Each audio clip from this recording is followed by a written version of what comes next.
2014 മുമ്പ് എത്ര സുന്ദരവും സുരക്ഷിതവുമായിരുന്നു നമ്മുടെ ഇന്ത്യ എന്നറിയാമോ? 2008 2 ലക്ഷം കോടിയുടെ 2G സ്പെക്ട്രം അഴിമതി, 2009 1.86 ലക്ഷം കോടിയുടെ കൽക്കരി അഴിമതി, 2010 70,000 കോടിയുടെ കോമൺവെൽത്ത് ഗെയിംസ് അഴിമതി, 360 കോടിയുടെ അഗസ്റ്റ്യ ഹെലികോപ്റ്റർ അഴിമതി, ആദർശ ഹൗസിംഗ് സൊസൈറ്റി അഴിമതി, ഇറ്റാലിയൻ മദാമയും മകനും പ്രതിക്കൂട്ടിൽ നിൽക്കുന്ന നാഷണൽ ഹെറാൾഡ് കേസ് സത്യം അഴിമതി. ചെറുതും വലുതുമായ അഴിമതികളുടെ ലിസ്റ്റ് ഇനിയും നീളും. ഇനി രാജ്യസുരക്ഷ, അത് ഗംഭീരമായിരുന്നു. ചെറിയ ജംഗ്ഷനുകളിൽ പോലും വലിയ സ്ഫോടനങ്ങൾ നടത്താനുള്ള സൗകര്യം അന്നത്തെ ഗവൺമെന്റ് ഉണ്ടാക്കി കൊടുത്തിരുന്നു. 2008 ബാംഗ്ലൂർ സ്ഫോടനങ്ങൾ, 2010 വാരണാസി സ്ഫോടനം, ചിന്നസ്വാമി സ്റ്റേഡിയം സ്ഫോടനം, 2011 മുംബൈ സ്ഫോടനം, 2013 മല്ലേശ്വരത്ത്, പട്ന ഹിംഗിരിൽ, ഹൈദരാബാദ് ദിൽസുഖ് നഗറിൽ, അങ്ങനെ എത്ര സ്ഫോടനങ്ങൾ. എത്ര സുരക്ഷിതമായിരുന്നു എന്റെ രാജ്യം എന്നറിയാമോ? ഈ നാടിനെയാണ് 2014 അധികാരത്തിലേറി നരേന്ദ്രമോദി ഇല്ലാതാക്കിയത്.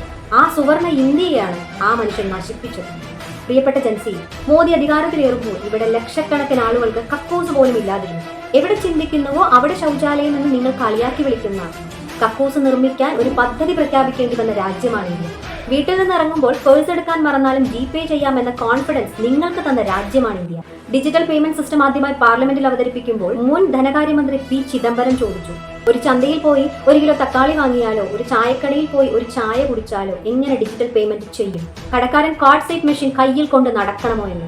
ഇന്നൊരു നാരങ്ങ മുട്ടായി വാങ്ങിയാൽ പോലും Paytm ചെയ്യുന്ന, കൈനീട്ടവും പോക്കറ്റ് മണിയും GPay വഴി വാങ്ങുന്ന നിങ്ങൾക്ക് അറിയില്ല 2014 മുമ്പുള്ള ഇന്ത്യയിൽ ഈ നാട് എത്ര വേഗത്തിലാണ് വളർന്നതെന്ന് അറിയാമോ? കുടുംബത്തിലെ മുതിർന്നവരോട് ചോദിക്കണം. 2014 വരെ ഒരു ബാങ്ക് അക്കൗണ്ട് പോലും ഇല്ലാതിരുന്നവർക്ക് സീറോ ബാലൻസിൽ അക്കൗണ്ട് തുടങ്ങാൻ പ്രധാനമന്ത്രി ജൻധൻ യോജന എത്രത്തോളം സഹായിച്ചുവെന്ന്, കുറഞ്ഞ ചിലവിൽ മരുന്ന് വാങ്ങാൻ ജൻ ഔഷധികൾ എത്രത്തോളം സഹായിക്കുന്നുണ്ടെന്ന്, 10 പൈസ ചെലവില്ലാതെ 5 ലക്ഷം രൂപ വരെ ചികിത്സാ സഹായം നൽകുന്ന ആയുഷ്മാൻ ഭാരത് എത്ര പേർക്ക് കൈത്താങ്ങായെന്ന്, പെൺമക്കൾ ഭാരമാവാതിരിക്കാൻ സുകന്യ സമൃദ്ധി യോജന എത്രത്തോളം കരുതലാവുന്നുണ്ടെന്ന്, ഉറി സർജിക്കൽ സ്ട്രൈക്കും ഓപ്പറേഷൻ സിന്ദൂറും ഇന്ന് ലോകത്തെ ഭയപ്പെടുത്തുന്നുണ്ട്.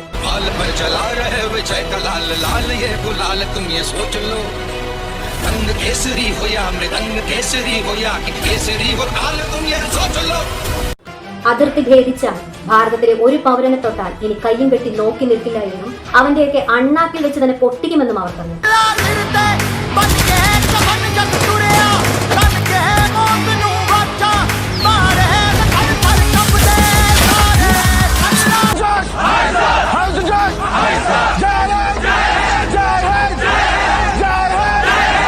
മുസ്ലിം സ്ത്രീകളുടെ അന്തസ് ഉയർത്തിപ്പിടിച്ച മുത്തലാഖ് ബിൽ മാത്രം മതി മോദി സർക്കാരിന്റെ മതനിരപേക്ഷത മനസ്സിലാക്കാൻ.